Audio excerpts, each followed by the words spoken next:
Hello everyone, it's Dawn and welcome back to my channel.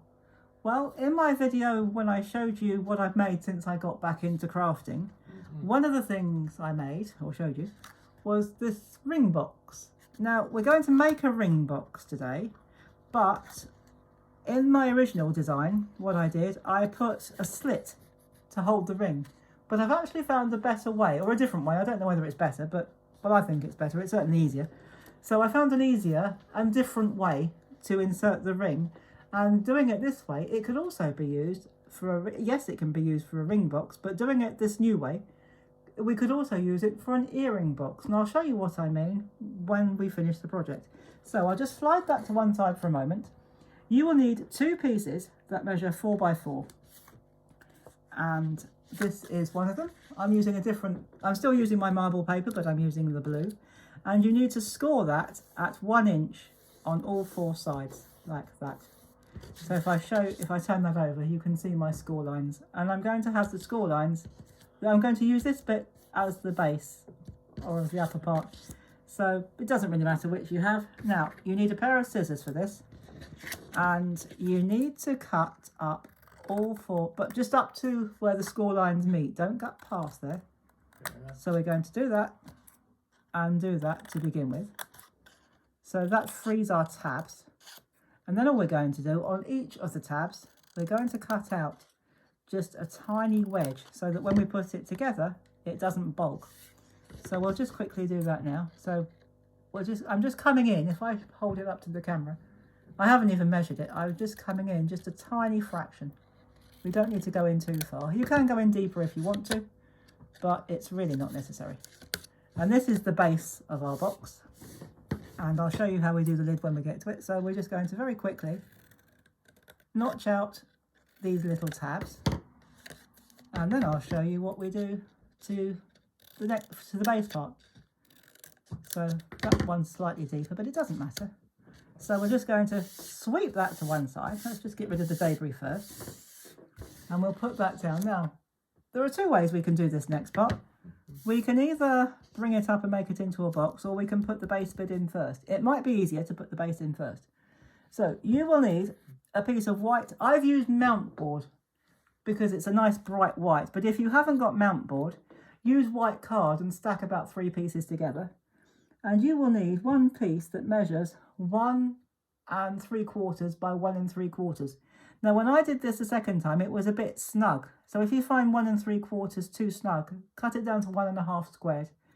So I would say 1 3/4 by 1 3/4, but then but test it out first, which is what I did. But when I cut it down, that's about right. So on the underside of that, it doesn't matter because it's mount board, they're the same. It looks the same both sides. I've got a bit of, or 2 pieces actually, of, well, I've got 2 foam pads. I was going to use foam tape, but I thought that might be a bit bulky. It's just to lift it a bit, really. And we're going to make sure, once you put this down, it's actually easier sometimes to put it before we put the box together, but just make sure you've got it within the score lines, otherwise the box won't go together. So we're going to press that down like that, and we'll do the other bit once we've got the thing together. Now, normally I would use glue. I'd use hot glue to make boxes, but as I said in the previous video, from where I'm sitting, because I've had to sit in a different place where my studio is, I've had to move my recording area and I've got no PowerPoint. So because I've got no PowerPoint to use my hot glue, again, as I did in my previous video, I am going to use my red runner tape. What I'll probably do for one of the future projects is I will need glue. Runner tape just won't be strong enough, so I'm going to try and move things about a bit and sit down the other end, but we'll come to that in another time. But for now, I am going to just fold that in and put some tape. You can use double-sided tape, you can use red liner tape if you don't want to use glue. That will double-sided and red liner tape will work just as well. So put that on like that. Put your adhesive on. Let's call it adhesive. Then we can get away with glue or tape. Bring that up and just make sure that the edge of the side is lined up against the fold like that, your crease line. And do that on the other side. So pop that up like that. Just make sure that the side of your box marries up and is flush with your crease line, and you will have a beautiful box. And we're going to do that very quickly on the other side. So just put our adhesive on. Oops. Go down, hold it down, like that. And again, just bring it up like that. Line it all up so that it's beautiful and straight.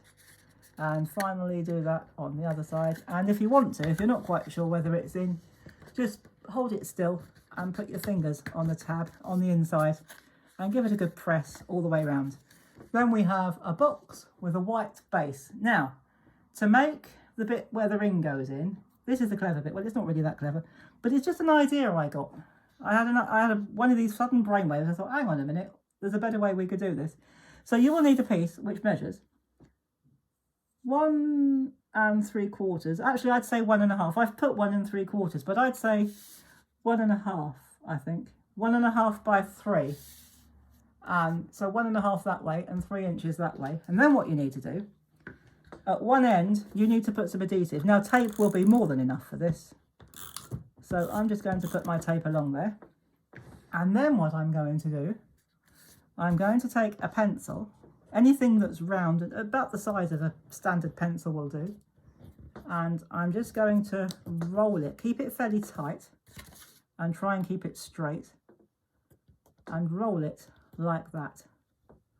And then make sure it goes right the way round so that it sticks. And then we need to slide it off. Actually, I'll slide it off that way because there's a rubber on the end that gets in the way. And you need to make 2 of these. I've already made 1. So you need to make 2 of these. And I think we're going to attach them again with a little foam tape or a foam pad each. So where it joins, if you turn it over, find the join, which is probably quite easy to do. So put a foam pad where it joins, and obviously peel the backing tape off and put it roughly in the middle. You don't have to be too precious about it. So if I put that there so you can see what I'm doing, that's always a good idea. So I'm going to stick that down like that, and I'm going to take another foam pad, pop that on there like that. So I'll do it right under the camera so you can see what I'm doing, especially if you've never done this process before. And we're going to put that one, okay, it's not exactly the same width as the other one, but that doesn't really matter. It could have been a bit small. That one I could have squeezed in a bit smaller, but it really doesn't matter. But that's where your ring's going to go, but I'll show you that right at the end. Because now we need to take our second piece that measures 4 by 4, and it's scored again at 1 inch on all 4 sides. And this time we do something slightly different, ever so slightly different. This time we're going to, the first 2 tabs we're going to cut up, but this time we're going to cut them off completely. So we're going to cut these 2 tabs off because we don't need them.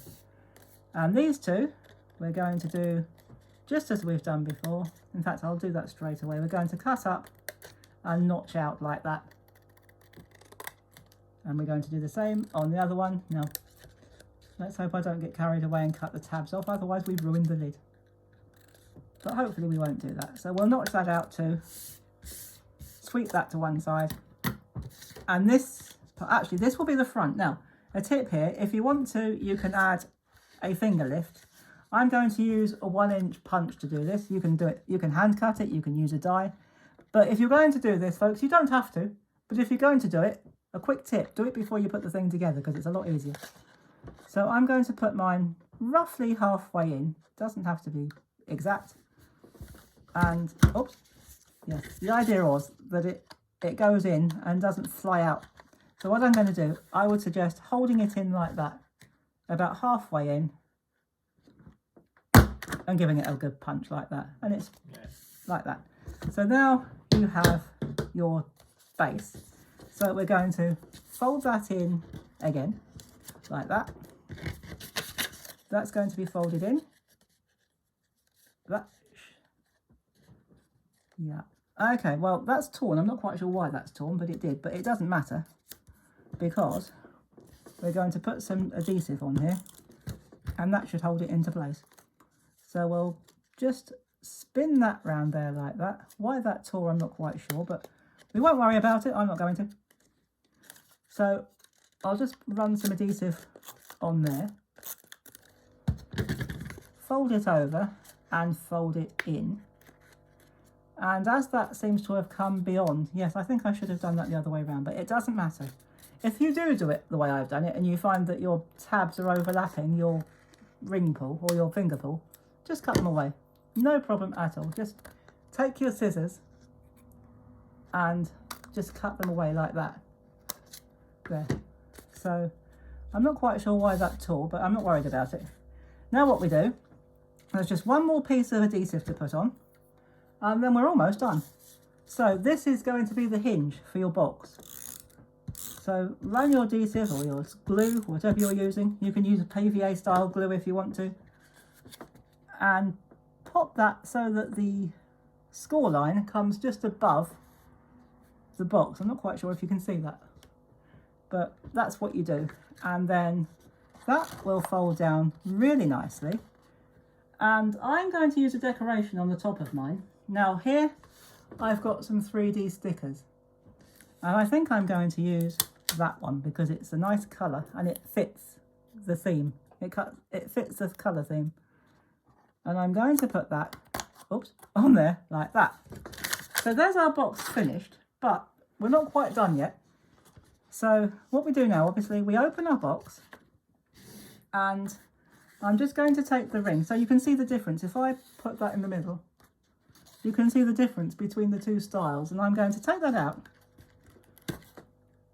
And that just goes in the middle of that, like that. You just push it in and it sits very nicely like that. You could put it more central than I've done it, but that's how you do it. So let's try and get it a bit more central, shall we? So just push it in, push the ring in, and it will sit very snugly in the middle, and it still looks very attractive. Or if you don't want to use it for a ring, you could use it for a pair of earrings. And what you do, the posts that you would normally put through your ears, just put in that little gap there. These ones might be a bit big, so we'd have to make a bigger box, but you can always adjust it. Yeah. So there we go. But it's principally a ring box. So we will put that in there.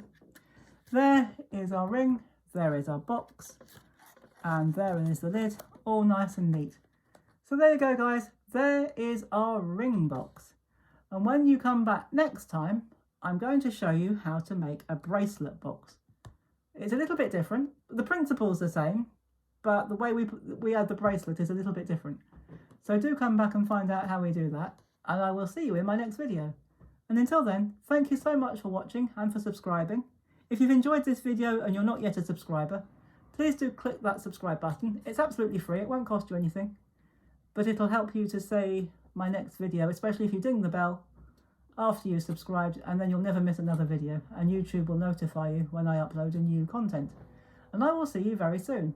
So until then, take care everybody, thank you for watching, stay safe, and as always, happy crafting. Bye bye for now.